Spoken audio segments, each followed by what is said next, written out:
At this moment, we are on the archaeological site of the city of Salona, the former capital of the Roman province of Dalmatia. For your information, Roman province of Dalmatia, region of Dalmatia, is a part of the modern state of Croatia. This is an archaeological site of the abandoned former capital, the city that survived from the 1st century BC to the 7th century AD. At that time, at the Roman times, in this Mediterranean city, the basic of the economy actually was an agriculture.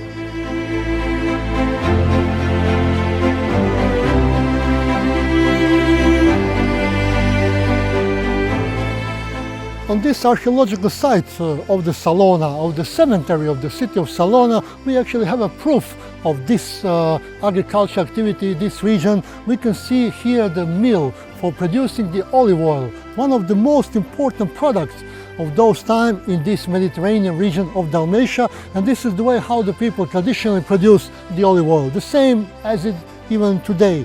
So it is interesting that this kind of structure and this kind of technology we can find on the cemetery of the city of Salona. We can see some sarcophagus, and it is actually the enigma how come this thing ends up here on the cemetery.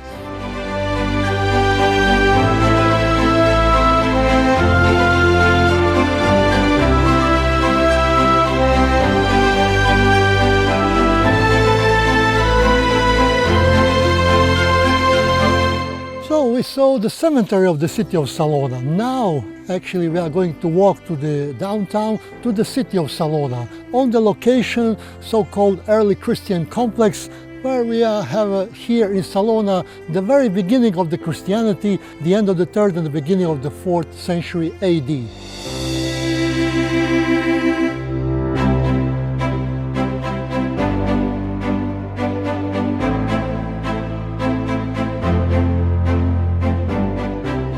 As I promised you, now we are in the Basilica Urbana, the biggest church in Salona, the part of the early Christian complex built here in the 5th and 6th century AD. And this was excavated in the end of the 19th century. This big basilica was covered with olive trees and vineyards, and when it was excavated, we discovered this beautiful big basilica, actually what remained of that. And people at the time, they have a traditional skill how to look at the weather, how to predict the weather, how to contemplate about the clouds and stars and suns and all that. Today the situation changed a little bit.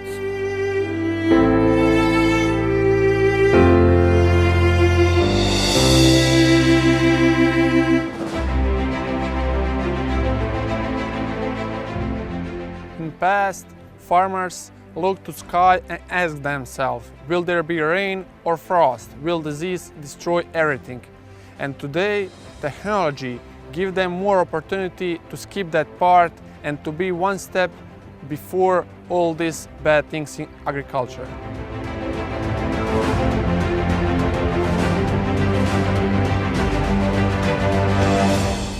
My father is potato producer, so I grew up on fields and I saw the huge damage weather can make.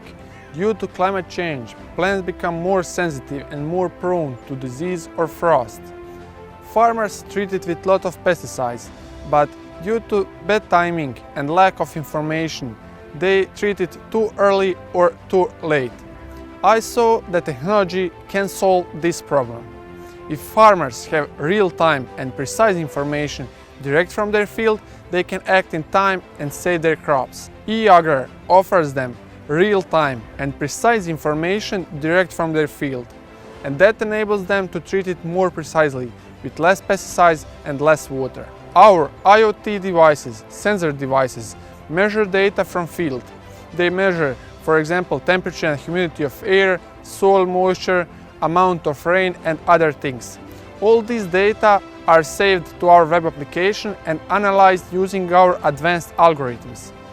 That algorithms and our application enables farmers to get notification when to treat or protect their plants. That enables them to reduce water usage, pesticide usage and to increase yields. Our sensor devices can be used on different plants, for example, vineyards, orchards and some other crops. Also, Our devices and our application can be used in any country in the world, or at the sea, or at the top of the mountain. At our business path and story helped us student business incubator from Faculty of Economics from Split, and we want to thank them at their help and mentoring.